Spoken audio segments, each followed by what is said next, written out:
نظم عنوان دی حج. پنځم رکن د اسلام دی او ګواه پې هر امام دی، نه په ژبه نه په قام دی، دا په هر مسلم تمام دی. د الله د در دیدار دی، د روضې دیدن او څار دی، څوک د رب رضا ته درومي چا جوړ کړی ترې روزګار دی. دې سره کامل ایمان دی، فرض په هغه مسلمان دی چې د خېټې غم یې ورک دی، خلاص د فقر له زندان دی، په حلالو روپو کېږي، وس د هغه چا رسېږي، حج د هغه چا قبلېږي او الله ترې راضي کېږي چې دی هم په خېټه موړ وي، کلیوال هم ماړه وي، سرمایه یې وي نصاب ته رسېدلې هم پوره وي. دا پیسې به وي حلالې د کوهي یا د کلالې، خپل لاسونه خپلې ګوتې ستړي شوي وي ملالې.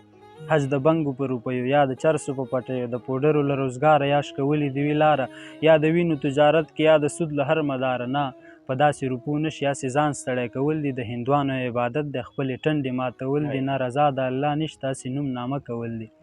نه ملا یم نه ادیب یم، یو ملنګ یم نه خطیب یم، څه کمی به رانه کېږي. زه انسان یم عاجز یم حق ابتاره یم حق وایم، په انصاف و مینه پایم، خو بیا هم که څه کمی او څه زیاتی را پکې وشو یا کوم لفظ رانه اوده شو نو بخښنه درنه غواړم.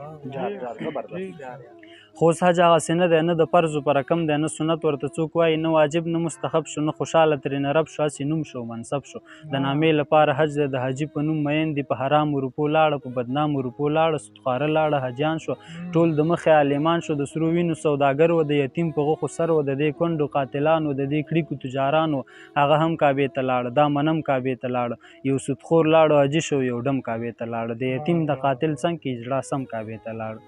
ځان یې پټ که په احرام کې د کعبې طواف وکړو، د حرامو یې لباسو رنګ په سرو وینو یې لاسو، د مارانو یې نس ډکو له منګي نه پسې پاسو، په مردارو سپو لاسونو یې کعبه سره چټل کړه، د نفرت په تورو شونډو د اسود تیږه یې ښکل کړه. بس خو نوم یې د حاجي شو، هر څوک وایي جنتي شو، دا په هر څه شي پوره دی، خوږ رسول پکې میلمه دی، د زمزم اوبه شته دی، د دې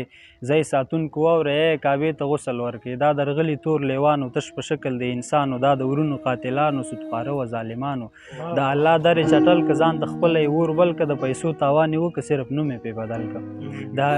د یتیم په وینو لاړه د حاجي صاحب نوم یې خپل که. بس خو نوم یې د حاجي شو، هر څوک وایي جنتي شو، دا په هر څه شي پوره دی، خوږ رسول پکې میلمه دی، د زمزم اوبه شته دی، د دې ځای ساتونکو واورئ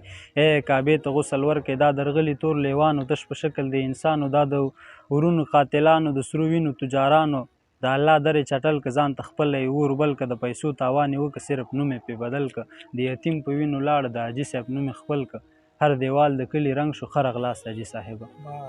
بس خبرو ته اوس جوړ شو، په کیسو یې سړی موړ شو، د سعودي کیسې زړې شو، خپل صفت باندې لګیا شو، خپل دولت ته په سودا شو، د الله رضا ته لاړم، د کعبې دیدار مې وکړ، له روضې مې نظر تېر کړ، څه پیسې مې هم مصرف کړې،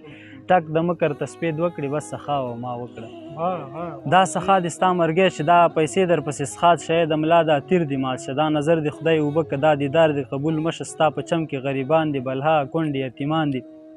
دلته 100 کاله جنګ وشو، دلته کونډې دي بې شماره، دلته کونډې د شمار نه دي، هدیرې لاړې تر ښاره، دلته فقر دی غربت دی، دلته بل د لوږې اور دی، ویر ماتم په هر یو کور دی، هر دیوال د ځوان په وینو یا په تورو لوګو تور دی، دا د جنګ سیمه مسکن دی، دا د خوار افغان وطن دی، له دې لوی افغانستانه د هېڅوک هم حج ته نه ځي، نه حجونه د دوی کېږي، که رښتیا ثواب ګټئ او د الله رضا مو نیت وي، د یتیم اوښکې کړئ وچې، کونډې بورې په خندا کړئ، حج عمرې دلته ادا کړئ، علومي ملنګ سړی دی دا ملنګ اشعار ګویا کړئ، په جنت باندې سودا کړئ، ړندې سترګې رابنا کړئ، خپل خالق خپله رضا کړئ، خپل خالق خپله رضا کړئ. زبردست زبردست، خدای دې لاره وروره. ډېره